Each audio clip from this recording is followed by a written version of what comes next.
آج اس ملک کا المیہ دیکھو، میں نے ذکر کیا کہ آج بھی اس شہر کی مہاجر مائیں اپنے لاپتہ بچوں کا انتظار کر رہی ہیں، اور عمران خان تقریر کرتا ہے اور کہتا ہے کہ اس کے ساتھ ظلم ہوا ہے۔ میں بہت معذرت کے ساتھ، میری ماں اور بہنیں بیٹھی ہیں یہاں پر، لیکن جو اس کے الفاظ ہیں سبھی سن رہے ہیں، بچے بھی سن رہے ہیں، بہنیں بھی سن رہی ہیں، بار بار اپنے چند لوگوں کا ذکر کر کے کہتا ہے کہ ان کو ننگا کر کے مارا، ننگا کر کے مارا۔ ابے 2 پیس شیروانی پہنا کر کون کس کو مارتا ہے بھائی؟ ہمیں زندگی گزر گئی، 40 سال سے پٹ رہے ہیں، تو انوکھا لاڈلا ہے، ابھی 40 سال سے پٹ رہے ہیں بھائی، اور آپ انوکھے لاڈلے ہو۔ میں ریاست پاکستان کو آواز دے کر کہتا ہوں، یہ پاکستان کسی کے باپ کی جاگیر نہیں ہے کہ جو جب چاہے کھلواڑ کرے، آپ کو اس کو روکنا پڑے گا۔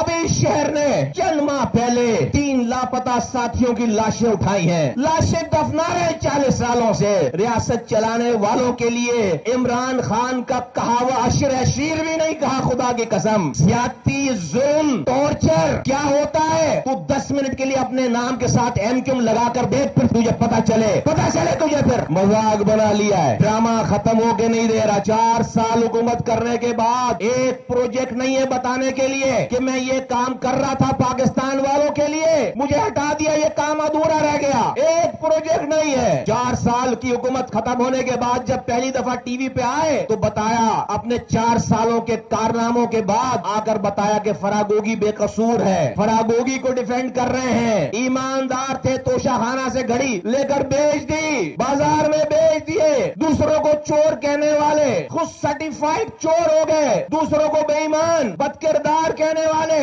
آج ان کی اپنی صاحبزادی انصاف مانگ رہی ہیں کہ اسے اون کیا جائے۔ عمران خان صاحب، آپ خوفزدہ ہیں، آپ کو پتا ہے کہ آپ کے پاس بچنے کے کوئی راستے نہیں ہیں، آپ کے cases open and shut cases ہیں، آپ کے پاس اس کا جواب نہیں ہے۔ آپ نے خود کو بچانے کے لیے پورے پاکستان کی عوام کو 25 کروڑ لوگوں کو اپنے سامنے ڈھال بنا رکھا ہے کہ آپ کو خراش نہ آئے، آپ اس قوم کو ڈھال بنا رہے ہو کہ جتنے نشتر چلے اس پاکستان کی معصوم لوگوں، نوجوانوں کے اوپر اس کے تیر برسے۔ آپ کے اس سارے ایڈونچرزم کی وجہ سے ملک کی اکانومی کا بیڑا غرق ہو گیا، پولیٹیکل اسٹیبلٹی آ کر نہیں دے رہی، ڈالر رک کر نہیں دے رہا، لوگ بے روزگار ہو رہے ہیں، ایک مڈل کلاس گھر والوں کو اپنے 4 بچوں کو پالنا عذاب ہو گیا ہے۔ دسیوں لوگوں کی کالیں آتی ہیں کہ اپنے اپنے بچوں کو انہوں نے اسکولوں سے چھڑا کر، 4 بچے ہیں، 2 بچوں کی فیس نہیں دے پا رہے، چھڑوا لیا،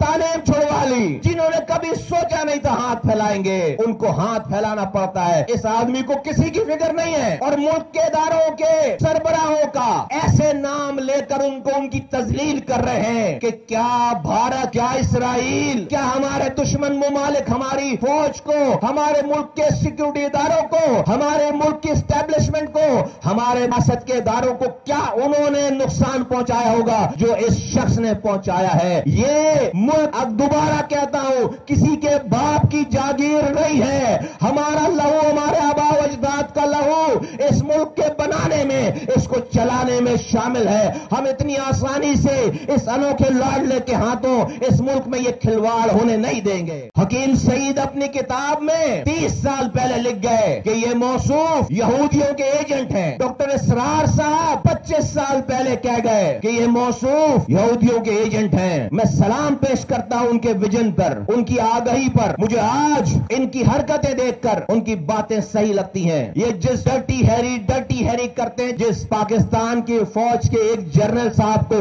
وہ ڈرٹی ہیری کو میں کہتا ہوں، ڈرٹی ہیری 2 منٹ کے لیے بن کے دکھاؤ اس کو۔ وہ جو ڈرٹی ہیری تھا اوریجنل والا، وہ ڈرٹی ہیری 3 دن میں چھوڑتا نہیں تھا، آتا تھا اور جو ہے وہ کام اتارتا تھا۔ یہ کہاں سے ڈرٹی ہیری ہو گیا؟ وہ جو ڈرٹی ہیری تھا بھائی، وہ چھوڑتا نہیں تھا، وہ 3 دن جو ہے وہ 2-3 دنوں کے بعد جو یہ فرماتے ہیں کہ صرف ڈرائنگ روم کی سیر کرا کے چھوڑ نہیں دیتا تھا، وہ ڈرٹی ہیری جو ہے وہ کہیں اور ہی بیچتا تھا۔